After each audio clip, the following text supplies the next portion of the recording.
Jacob, US President Donald Trump and his latest remarks on the USAID funding to India to increase voter turnout have escalated the ongoing tussle between the BJP and the Congress. He in fact called it a kickback scheme, and that has now armed the BJP to question the Congress about why it wanted to increase voter turnout in the country. Both sides, both political entities are trading barbs at each other, calling each other anti-national and so on and so forth. A united opposition wants the government to bring in a white paper on this matter and reveal the truth. Who were the beneficiaries of this $21 million? Will we see that happen when Parliament convenes next? Remember, that happens in the first week of March. Will we go beyond the rhetoric between the government and the opposition and actually know who is it that USAID funded to increase voter turnout in India? Who are the recipients? Who are the beneficiaries of this $21 million?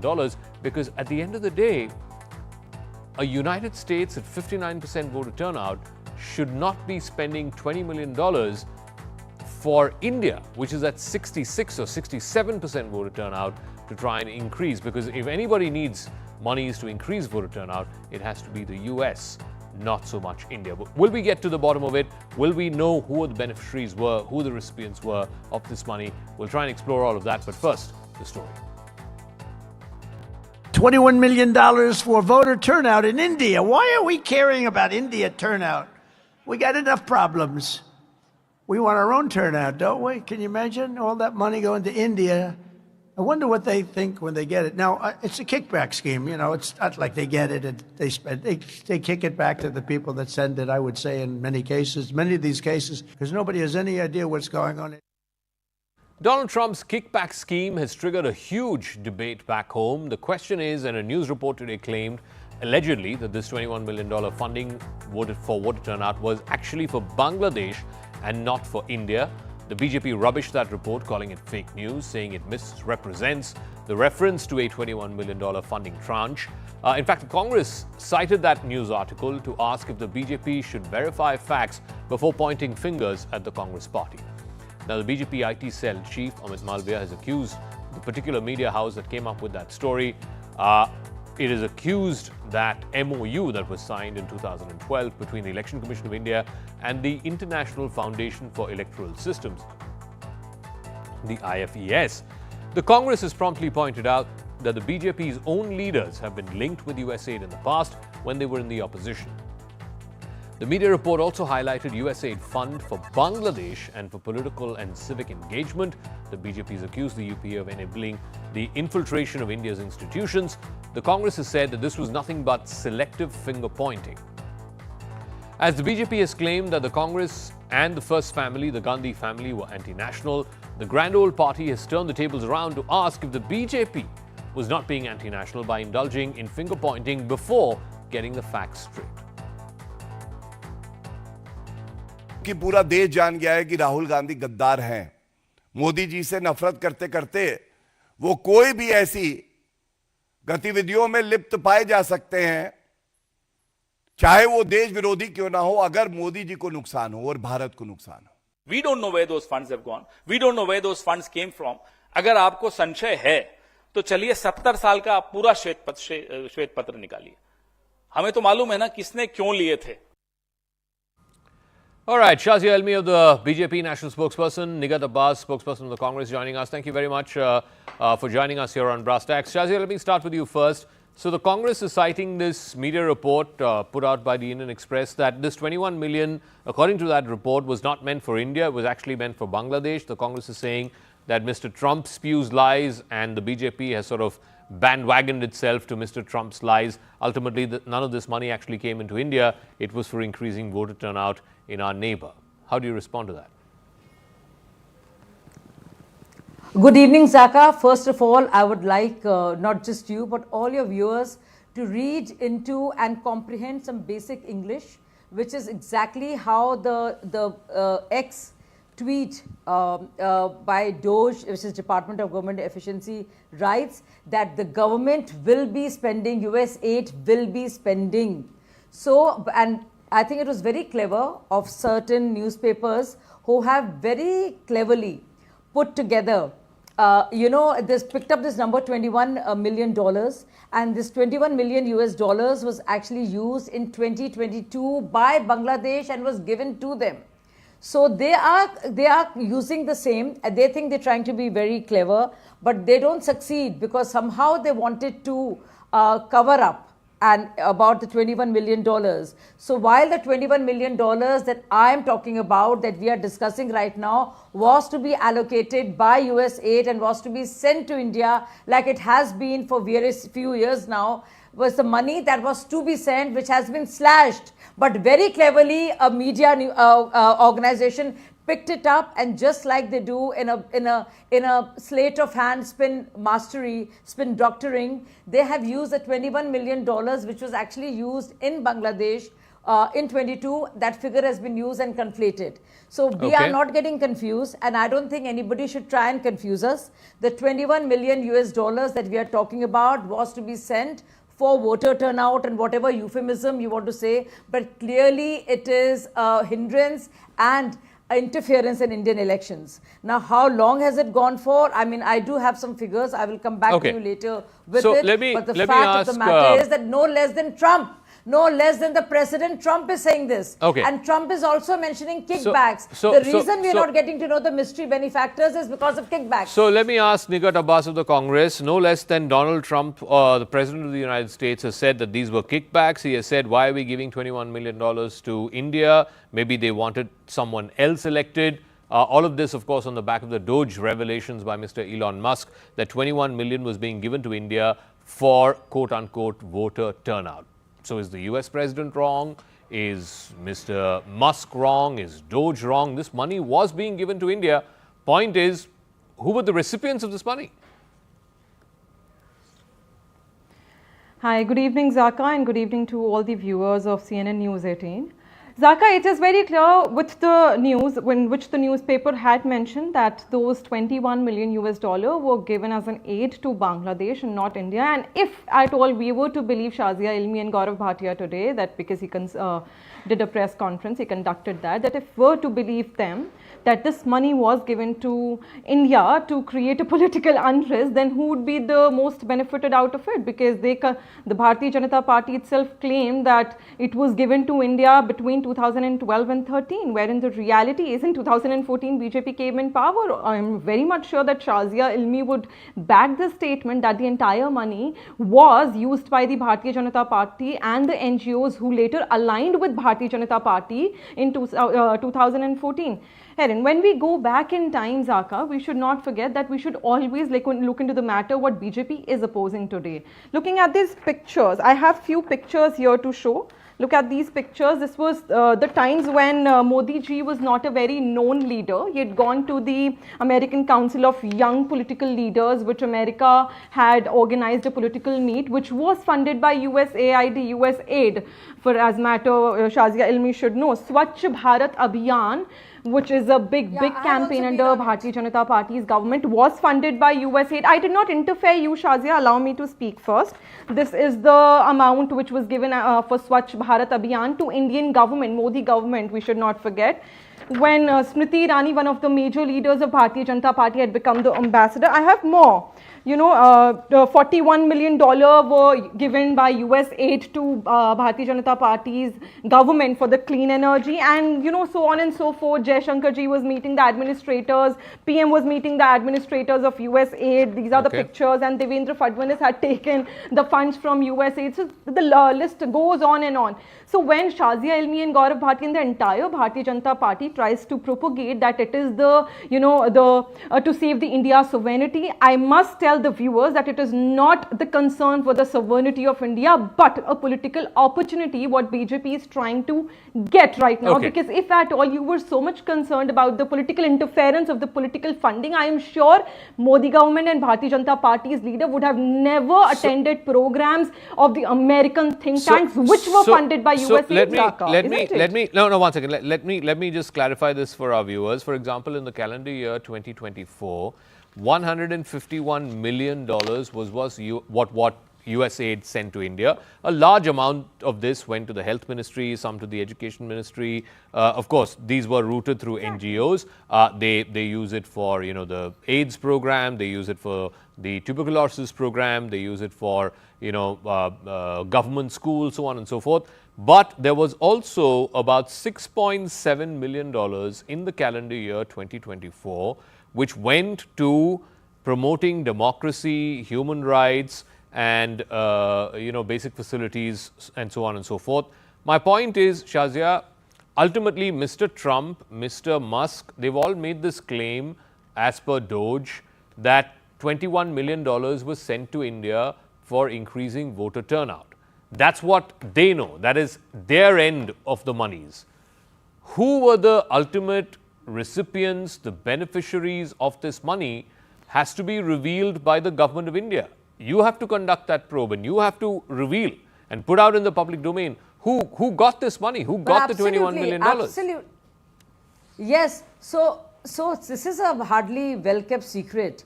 And we always wondered as to where the money is coming from, whether it was the farmers' protest or Shaheen Bagh protest, and why certain papers on atrocities against Dalit and Muslims were being done, and for whose benefit and to what avail, and why was Rahul Gandhi constantly parroting all that was being sent, was being written in these reports made by George Soros's Open Society and all other different NGOs linked to it. So much so that if you see AFL, DL, Sonia Gandhi was the co-director of this NGO, which asked specifically for Kashmir to be an independent state and which believes in that. So I think it's very shocking. So if you start connecting the dots, I think Congress has a lot to be not just answer for, but a lot to be ashamed of. Because as I read, and I want to bring this out to you, that it is really, really shocking that Sonia Gandhi, as a co-president of Forum of Democratic Leaders in Asia Pacific, FDL AP, was linked to an organization which was financed by George Soros Foundation, who just gets an award just recently before Donald Trump takes over as the US's new president. And not just that, who has stated categorically that I am spending this much money to ensure that Modi must be shown out. Modi must be shown the way out of government. So clearly there is an anti-India narrative working here, and a hampering of electoral processes and complete interference as a part of a deep, sinister, Soros-led deep state tool against India, and to create certain narratives against this present government and to create economic instability. Which is why every time Rahul Gandhi has made a press conference on Adani or various issues, you will see strangely that it's actually being beamed live. And not just that, the information of Rahul Gandhi's press conference is actually being given by all of George Soros, platforms. Okay. And the wording and the timing is just the same. Let Nigat Abbas respond to that. $47 million allegedly is what has gone to OCCRP, which is funded by Mr. Soros. The BJP's contention is, why is Mr. Soros, who is known to have done anti-India, anti-national stuff, being funded by ostensibly the Department of State of the United States? That is proof enough. And of course, which were the NGOs who were the beneficiaries of that 21 million, they will reveal in due course of time.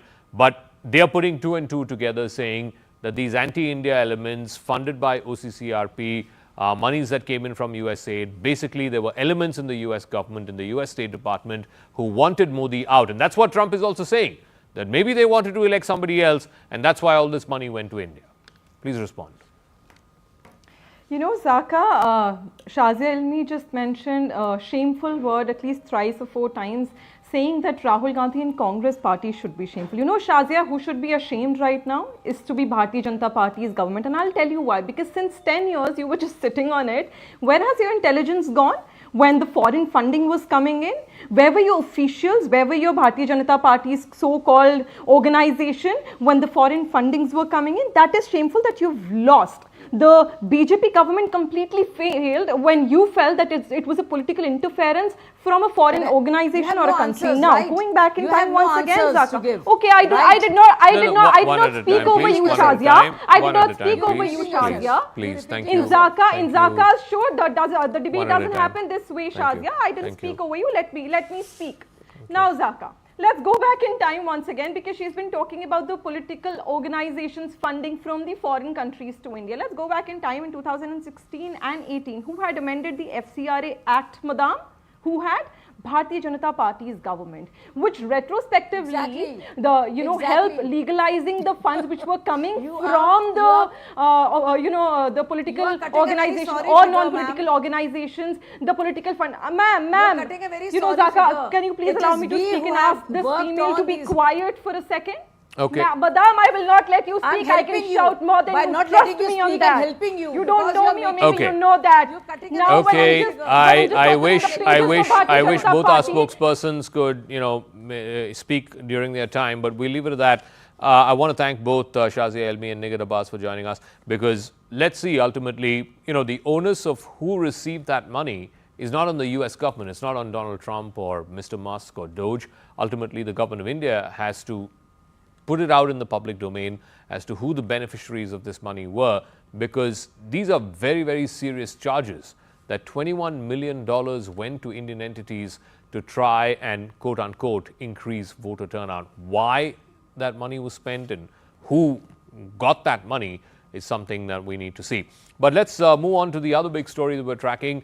This week was cataclysmic. It's the first high-level contact between Russian and American officials that happened in Riyadh, and it is very clear from the pronouncements that have been made by the US President Donald Trump that he wants to seek a lasting peace with Russia. He wants to settle this Ukraine war. Of course, the Ukrainians are fuming, so are the Europeans. They're saying they were not part of the conversation in the room that the conversations happened in Riyadh. And more importantly, Mr. Zelensky is also saying that he will not accept any decision agreed upon between the Americans and the Russians unless Ukraine has a say in that eventual settlement. But more importantly, the gloves are off now between Donald Trump and Volodymyr Zelensky of Ukraine.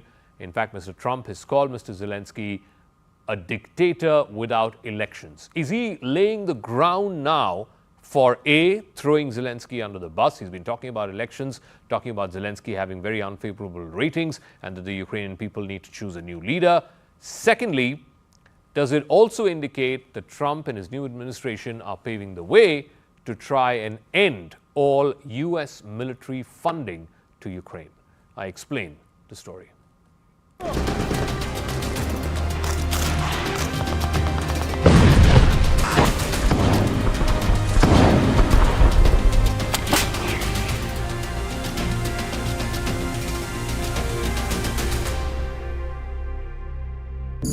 The recent talks in Riyadh between US Secretary of State Marco Rubio and Russian Foreign Minister Sergei Lavrov marks the most extensive high-level engagement between Moscow and Washington in the last 3 years. These discussions, which lasted close to 5 hours, signal a shift in the dynamics of the Ukraine conflict and, more importantly, even the broader European security architecture. In its first formal in-person meeting between Russia and American officials since the war in Ukraine began, both sides have indicated a willingness to engage in a serious process to end the Ukraine war.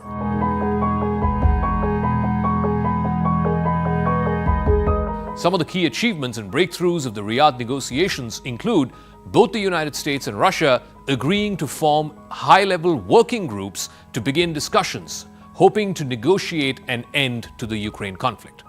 According to the Russian President Vladimir Putin's top aide, Yuri Ushakov, who was also part of the negotiations, said that both sides have agreed to take into account each other's interests and advance normalized bilateral ties. There was also widespread speculation about a possible meeting between both the principals, that's Presidents Donald Trump and Vladimir Putin, before the end of the month. Conditions for a potential meeting between the two leaders was also discussed, although no date has been set. Lavrov also said that the American side now has a better understanding of Russia's position, particularly regarding NATO expansionism, which was the primary reason for Putin to launch the war in Ukraine 3 years ago.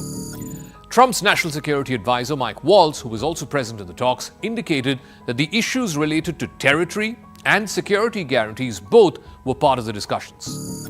These initial steps suggest a potential pathway towards de-escalation and eventually a negotiated settlement, although significant challenges and uncertainties are still there along the road. The talks in Riyadh represent a crucial first step, but whether or not they will lead to the resolution of this conflict still remains very uncertain. Several factors will determine the success of future negotiations.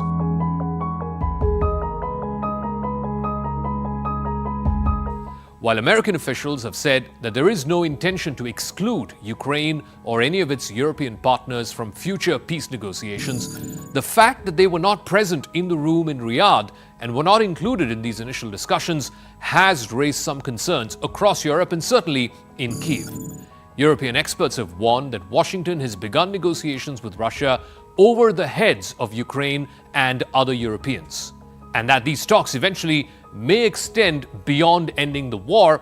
It could include the very future of the European security architecture. The willingness of both sides to make concessions will be critical. Any peace deal currently would involve Ukraine giving up about a fifth of its territory from since this war began.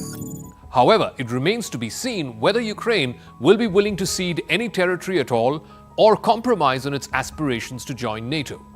Trump seems to be playing on the fact that Ukraine and Zelensky have no choice but to surrender. Lavrov has also emphasized that any NATO troop deployment to Ukraine, even if it is going to be under any other flag, would be unacceptable to Moscow. That issue remains another major point of contention, and that could also potentially derail the negotiations.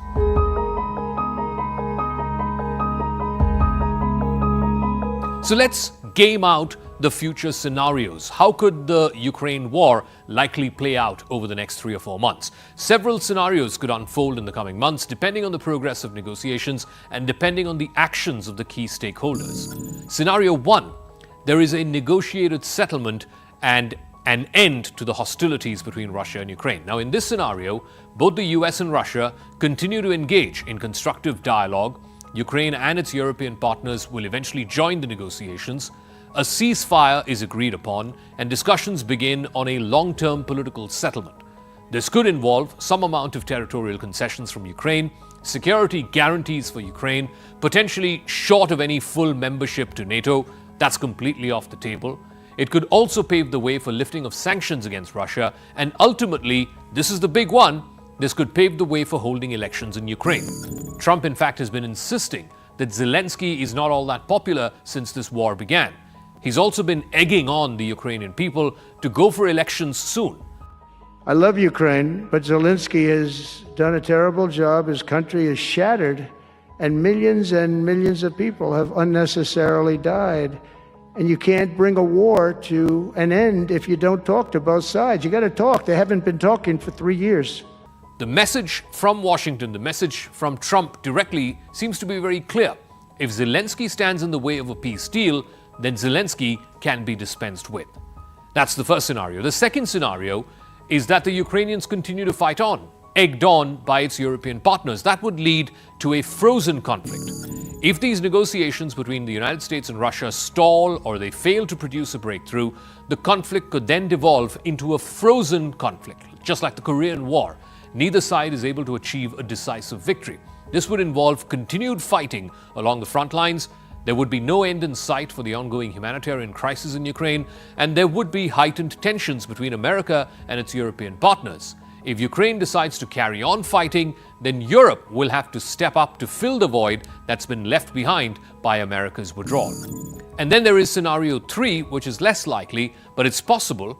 That is an escalation in the war on the front lines. In a worst-case scenario, the conflict could escalate, potentially drawing in other countries, and this could occur if the negotiations collapse and the fighting intensifies. Russia expands its military objectives beyond the Donbas region, which is in the eastern part of Ukraine, And that, if it were to happen, would leave NATO with no choice but to become more directly involved in the conflict. It will eventually drag in America as well, even though Trump is quite reluctant and quite keen to end this conflict. Trump has specifically spoken about the Ukrainian people looking beyond Zelensky. It raises the possibility that the US may be considering a change in leadership in Ukraine. It remains uncertain, though, whether America will remove Zelensky if he stands in the way of a peace deal, but General Keith Kellogg, who is the points person, the envoy appointed to end this war, his proposals stipulate that the United States will cease all military aid to Ukraine if it does not agree to holding peace negotiations with Russia. Under the Martial Law Act that was passed by Ukraine right after Russia launched its invasion, presidential, parliamentary, and local elections have been suspended. Elections can only be held after martial law is lifted. And to lift martial law, it has to be by presidential decree, for which Zelensky has to agree. Experts say that elections are a realistic scenario if only there is a ceasefire and if martial law is cancelled, but not before a ceasefire, not before the lifting of martial law, which is why Zelensky's role becomes important. Whether Ukraine will accept the terms of a new deal, that remains a significant question. Zelensky has said that Ukraine will never compromise on the country's territorial integrity. However, Ukraine may be pressured by Washington to make concessions to Russia. Other clauses that may be more palatable for Kyiv include a delay, not an outright rejection of NATO membership, freezing the current front lines as they exist, holding elections if there is a ceasefire and if martial law is cancelled, exchanging Ukraine's foothold in Kursk. Remember, this is a part of Russian territory which the Ukrainians now control, at least some amount of it, in a surprise operation that happened in August of last year. They could potentially use Kursk as a bargaining chip in return for Russia giving up some of occupied Ukraine. Ultimately, the decision will rest with the Ukrainian government and the Ukrainian people, and they will need to weigh the potential benefits of a peace agreement with Russia against the cost of continued conflict. So it's been an extraordinary month in global affairs since US President Donald Trump came back to office for his second term. We've seen all kinds of threats, from reciprocal tariffs to a trade war to wanting to take over Gaza and make it into a Riviera. But I guess the most consequential just happened this past week, which is the first ever high-level contact between Russian and American officials since the start of the Ukraine war. And next week, the Ukraine war will complete 3 years. So let's try and telescope into the future and see, how the world may be responding to Trump in various issues that have now come to the fore in these past few weeks. I'm now joined by Sir Martin Wolf. He's the chief economics commentator at the Financial Times. Thank you very much, Sir Martin Wolf, for speaking with us on CNN News 18. I want to start with the Russia-US rapprochement, if I can use that word, because we had the first ever high-level contact this past week between Secretary Rubio and Foreign Minister Lavrov of Russia. There's indications that as early as next week, Presidents Trump and Putin could meet again in Saudi Arabia. Just how big a deal is this? Well, it's clearly a very big deal. Basically, after the Russian invasion of Ukraine 3 years ago, as you said, the West ceased to deal with Russia directly and imposed very stringent sanctions upon it and backed Kiev unambiguously in this struggle. Whether adequately is another matter. Now, it is pretty clear that Donald Trump's policies are entirely different. He has legitimized contact with Putin and therefore Putin himself, and he is purporting or claiming to be able to reach a bilateral deal that will resolve this problem, which is something his predecessor and all other Western governments denied. So this is a very, very radical turning point in American policy towards Russia, towards Putin, and a clear and dramatic split in the NATO alliance. What may be the consequences of that, both in the immediate term and in the medium term? In the immediate term, especially the language that Trump has used for Zelensky, calling him a dictator who's not faced elections and so on and so forth. Is Trump preparing to sort of throw Zelensky under the bus? That's in the immediate term. And in the medium term, as you said, if this is going to split NATO right down the middle, how may Europe respond, not just to the war in Ukraine, but also to overall transatlantic relations? Well, I would not regard myself as a leading foreign policy expert, but I think the answers to your questions are pretty clear. I think it's a very good bet. I don't know whether one would regard it as a 90% probable or 80% probable. Nothing with Trump is 100% probable. Everybody knows that. He changes his policy several times a day. But it seems to me that it is probable that Zelensky is going to be thrown under a bus, as you put it. The nature of this throwing him under the bus, we don't yet know what the deal will be on paper, what guarantees, if any, the US will provide of Ukraine's security after it. All that we don't know, but clearly the a ceasefire, it's not going to be a peace, is going to be imposed, or that's what Trump intends to do. We will see, because it might be that what Putin demands will be beyond what even Trump is prepared to concede on Ukraine's part. Then the second question is, well, what does this mean for Europe? Well, that's absolutely clear. That is 100% clear. The strategic environment for Europe is being transformed. The commitment of the Americans to NATO, as was made clear by the new Secretary of State for Defense in Munich, is being reduced, if not effectively withdrawn. Once the commitment is in question, then the whole NATO structure sort of falls apart, because the essence of it is the commitment of the US to come to the defense of any country that is attacked. And if that's in question, then the security blanket becomes very much in question. And it's always been an issue. And now, therefore, the Europeans are much more on their own. In a way, they haven't been since, well, I think it would have been about 1948. And so it's a new strategic environment for Europe. So I want to come to the tariffs part, and Trump, in the month that he's been in office, he's threatened and paused 25% tariffs on Canada and Mexico. He's implemented 10% tariffs on China, straight up 25% tariffs on imports of aluminum and steel. And now you've got the big one where he's saying it's going to be reciprocal tariffs on every trading partner that the United States does business with. What do you think is the likely impact of all of this? Well, if he's serious about it, and I have to question it because these ideas are so utterly ludicrous. I mean, the most important thing to understand about Donald Trump is that he is an ignoramus. He has no idea how world trade works, how the structure of tariffs, how tariffs work, nothing.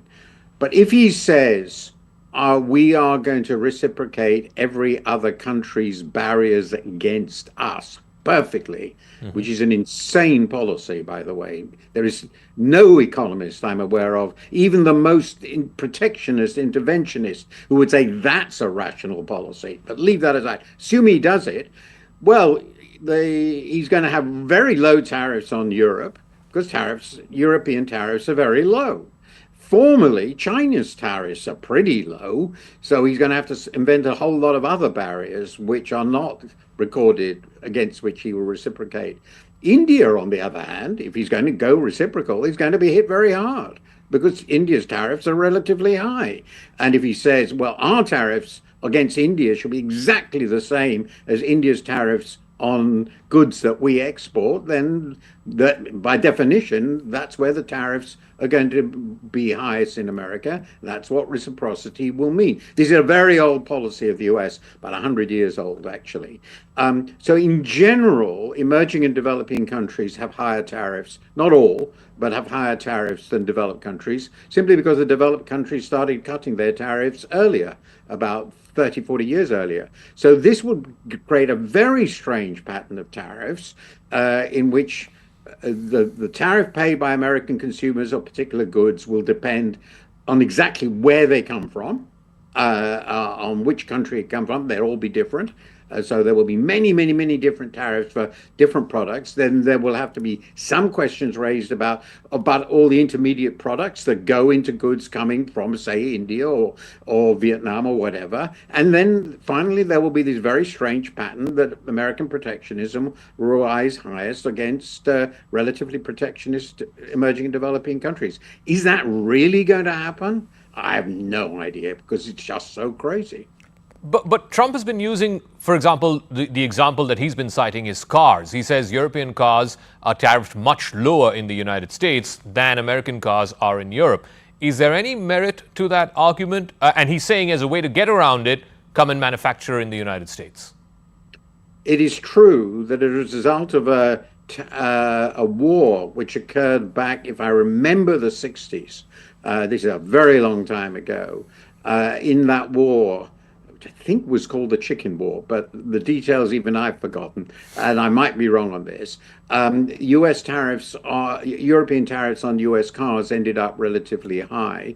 But of course, and as a result, Europe doesn't import many cars from the US. But the truth is, Europe wouldn't import cars from America anyway, because American cars are completely unsuited to European conditions. And since Europe has, put it mildly, a very large car industry, which is extremely competitive in the internal combustion engine, and all the other competitive producers of motor vehicles are in Asia, Korea, Japan, and China, the chances that if we got rid of our tariffs, we would end up importing lots and lots of cars of these huge gas guzzler type from the US in a continent where fuel prices are so much higher, the chances are zero. It's just utter nonsense.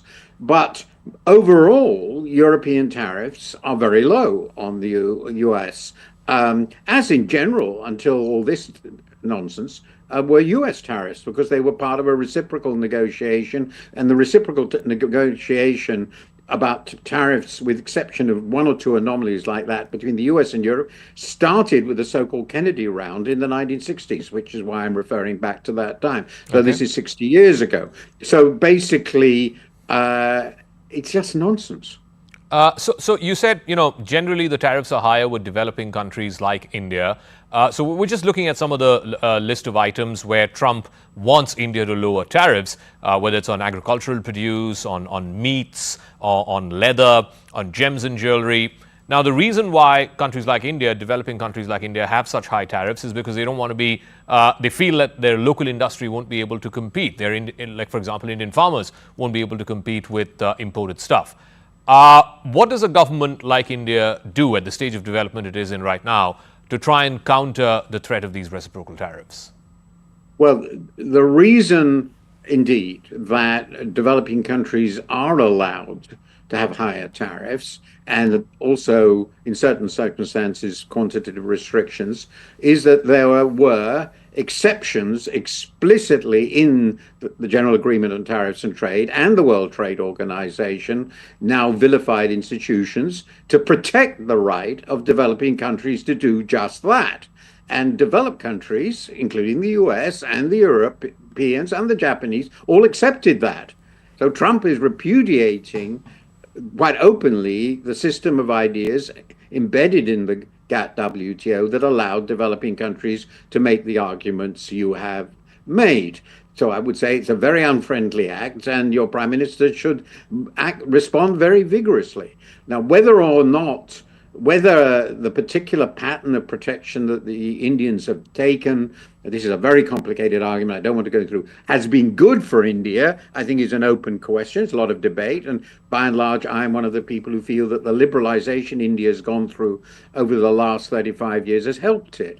But on the specific issue, if the United States insists that India must reduce its tariffs on agriculture, and as I know very well, the extreme political and social sensitivity of farming in India, that will create a crisis for India.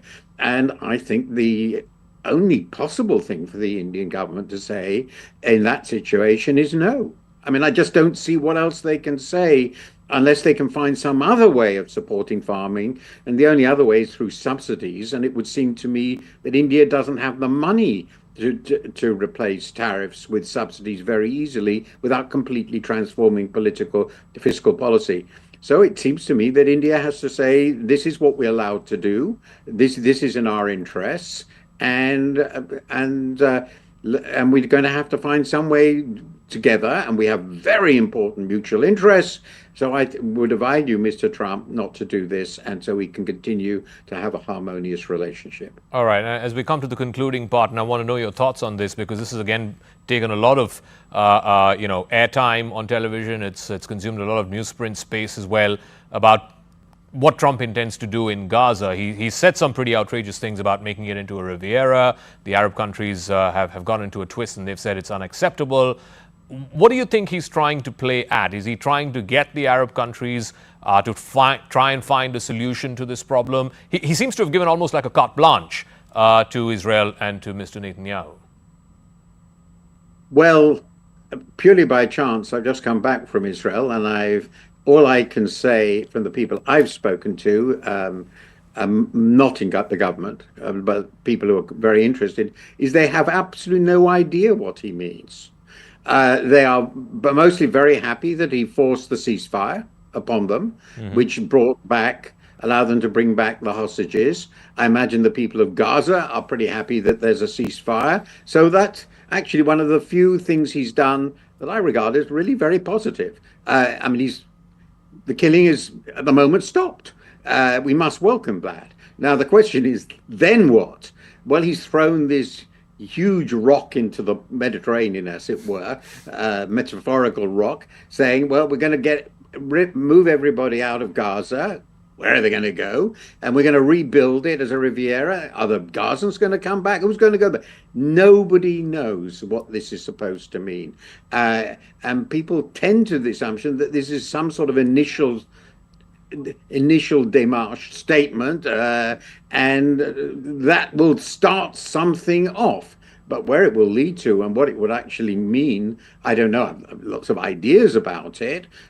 Gaza, as it was clearly not a sustainable entity. Change will have to be found, but what the change will be and how it will fit into a wider settlement, nobody, at least I spoke to in Israel, has a clue. And very quickly, if I may close, I just want to get one more question in. Do you see, through Trump and then Vance and also certainly through Elon Musk, a sort of coming together of these far-right parties? They seem to be sort of finding common cause with Reform in the UK, with Marine Le Pen's party in France, and most recently, and this will have consequences in the next few days, with the AfD in Germany. Some kind of an international coalition of far-right parties being stitched together? There's something very strange about the idea of an international coalition of nationalists, isn't there? More or less by definition, that's not what nationalists do. So I would say they're parallel rather than real allies. And the other thing that has to be noticed is that intellectually, they're spectacularly incoherent. So because in America, you have nativists who are passionately anti-immigrant and don't care about the world. And then at the same time, you have the tech plutocrats who are, by definition, global, love immigrants, because many of them are, and they employ them, many of them Indian, of course, and wonderful they are, and who want to conquer the world.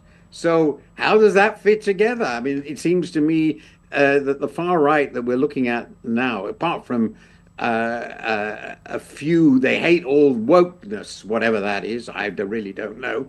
But apart from that, I find it just completely intellectually incoherent. And in power, if you look at what Trump's administration is doing, it is incoherent. We don't have time to go through that in detail. So I don't think there's an international cartel of nationalists. They have parallelism, and all they really share is their enemies. And once they've squashed the woke and brought in racism and driven out a few immigrants, what's left of them? All right, we'll leave it at that. Thank you very much, Mr. Martin Wolf, for joining us here on CNN News 18. Appreciate your time. Great pleasure. Thank you. Let's talk a little bit about the Trump second term. I know he's barely been in office for a month, but a flurry of executive orders which have both domestic as well as foreign policy ramifications.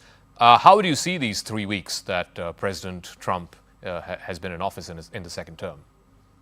Well, it is extraordinary. There are some very positive developments. The most important is the normalization of relations with Russia that we've just been discussing.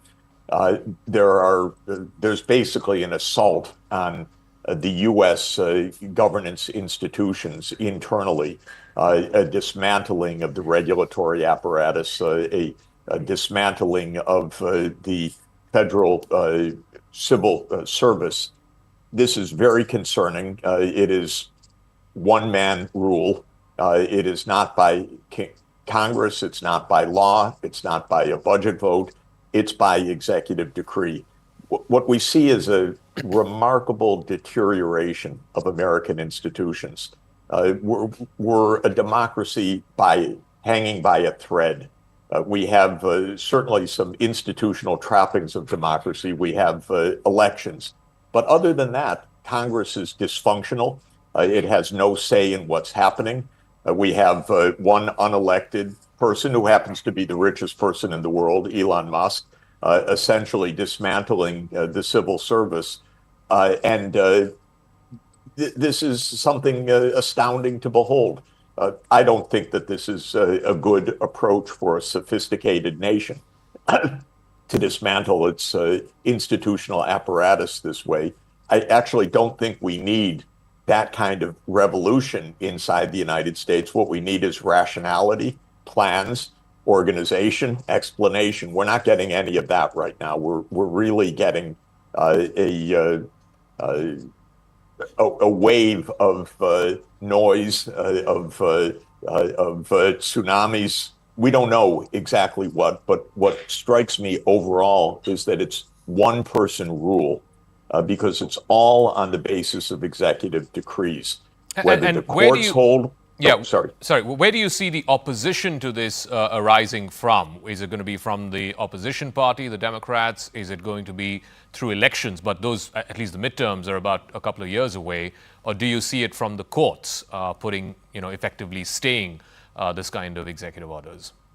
It's a little hard to know. If the Supreme Court says, well, the executive has all the power, the Supreme Court could hand over essentially the institutional apparatus to the president. This has happened in history. There was a Roman Republic, which became a Roman Empire. I'd say the United States Republic is on very shaky grounds right now. There is no internal consensus about any of this. The Democratic Party is in an utter state of shock.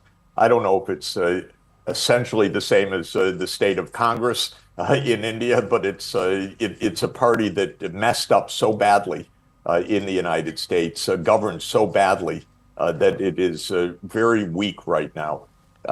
Our system has so many deterrents to third or new parties. This is one of the weaknesses. We have a duopoly of power that doesn't really mean very much. And we have a Congress, the U.S. Parliament, that is so corrupted by campaign finance that it can't even think straight anymore, can't even defend its own prerogatives, which are in the Constitution, vis-a-vis the executive branch. So this is an adventure for the United States. The rest of the world should watch with concern. But this is, to a large extent, an internal matter. What matters for the rest of the world is how the United States acts vis-a-vis the rest of the world, and especially if it acts peacefully or not peacefully. I want to talk about the ramifications for the rest of the world, twofold. One, I want to talk about this whole business of reciprocal tariffs. Trump, in the barely 1 month that he's been in office, has already announced tariffs against Canada and Mexico, which he's put on pause. He's announced and implemented tariffs against China. There's 25% straight-up tariffs on aluminum and steel across the board. And, of course, last week he announced reciprocal tariffs across the board, again, for anyone who trades with the United States. How do you likely see the rest of the world responding to this?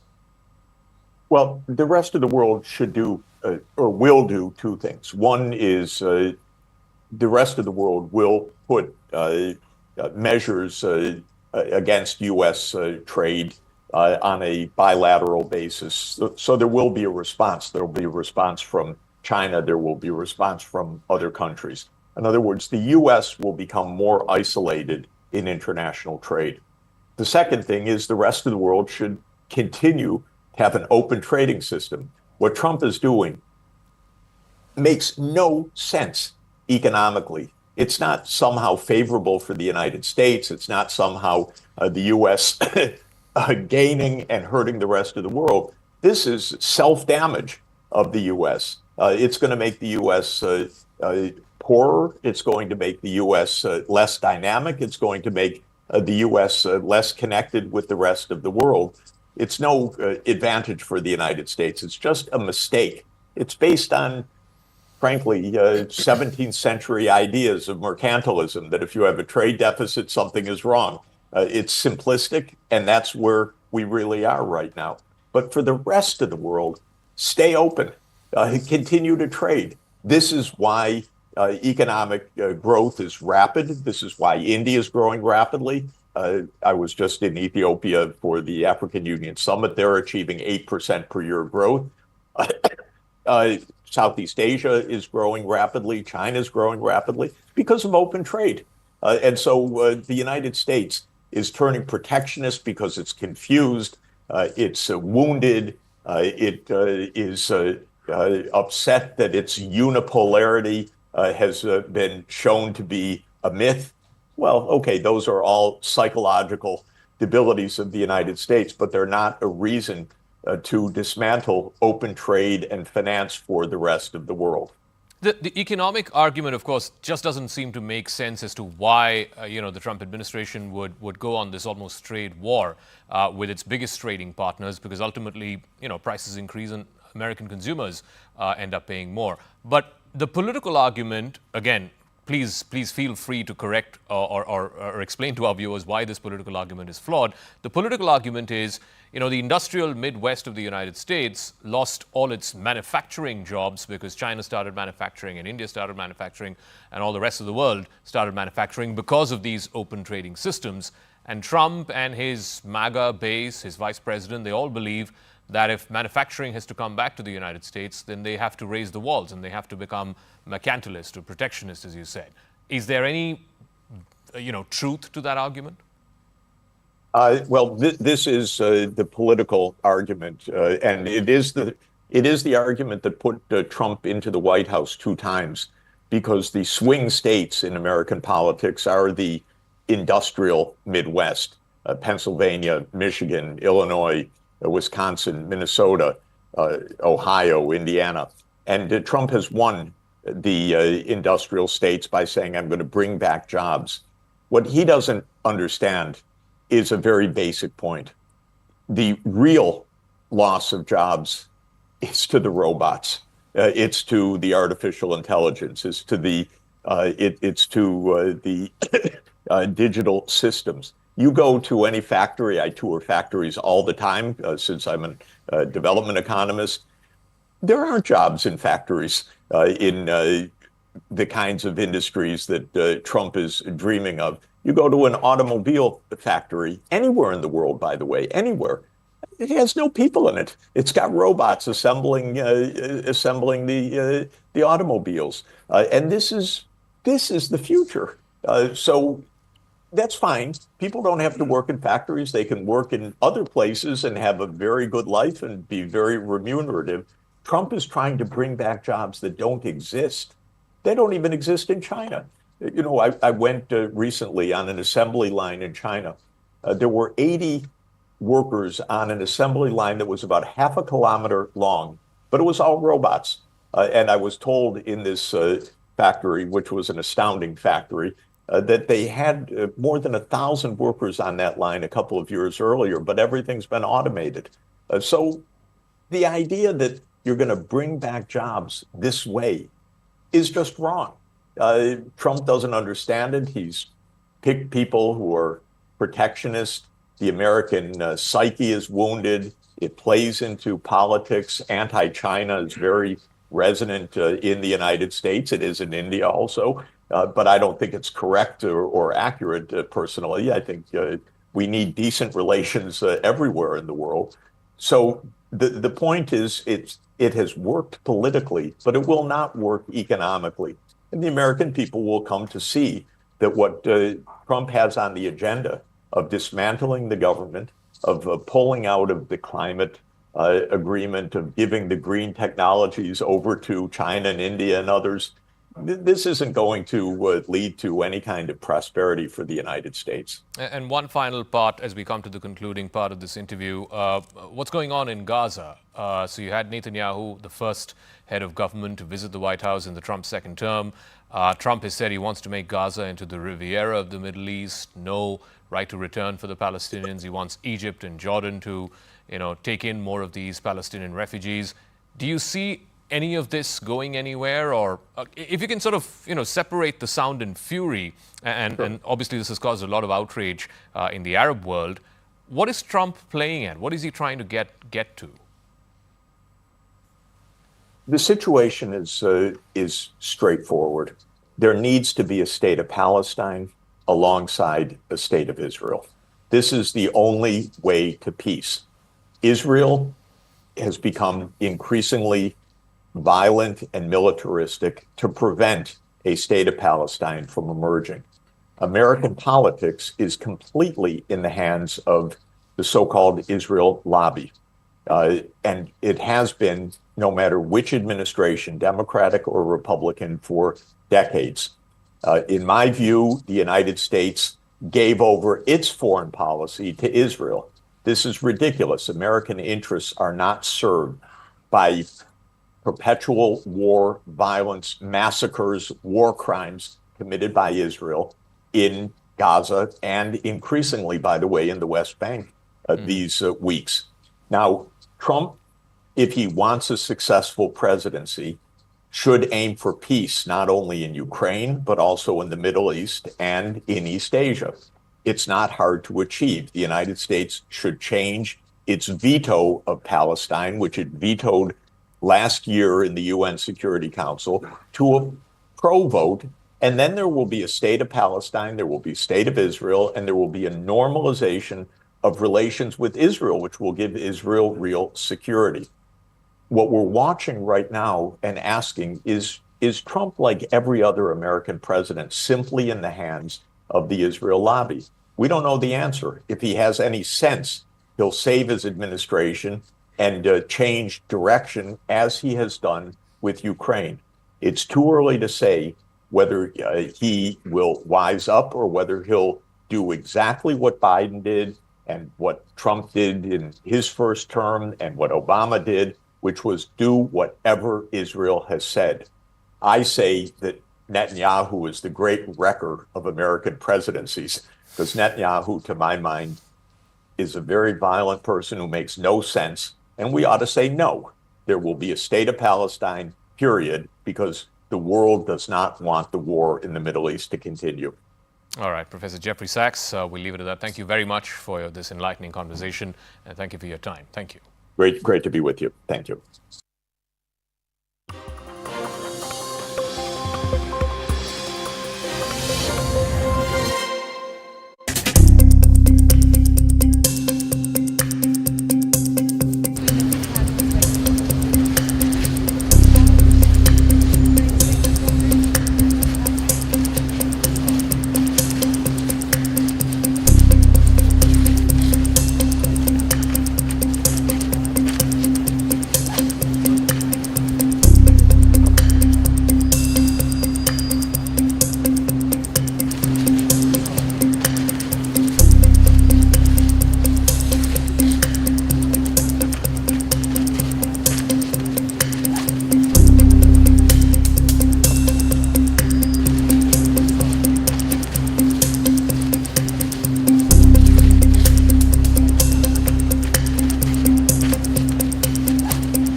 We have seen 4 coffins come out of Gaza.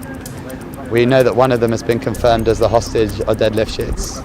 3 of the others are said to be the Bibas family. We don't know. We haven't heard verification of that and confirmation of that yet. But we are standing here to stand with their families in their hour of hope or grief. And we're standing here to make sure that we campaign for every single one of the hostages to be brought home. Hamas has done this terrible thing. They've kidnapped babies, toddlers, mothers, grandparents. And we're here to stand with them and to call for them all to be brought home now. You anointed my head with oil, my cup overflows. May only God in kindness pursue me all the days of my life, and I should.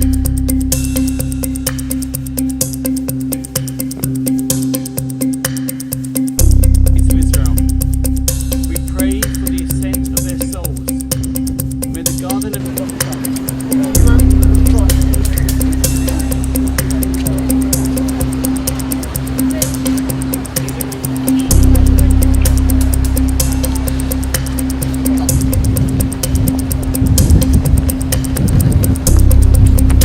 Where is the humanity? These people are toddlers, children, babies, mothers, grandfathers. We need them all brought home now. We need every single one of those people who was kidnapped away from their homes, who's been held for over 500 days, to be brought home to their loved ones. Let them go! Let them go now! Let them go!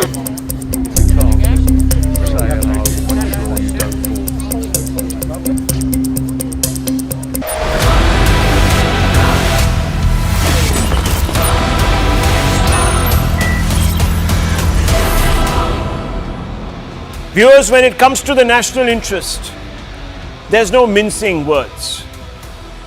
That man on your screen, to the left of your screen, viewers, US President Donald Trump is making the elements of an anti-Modi ecosystem very, very nervous here in India. This ecosystem has made a career out of sanctimoniously claiming that they speak truth to power, that they are the guardians of democracy, free speech, tolerance in this country. But Donald Trump thinks otherwise, viewers. He thinks that this Indian ecosystem is anything but honest to these professed values or principles.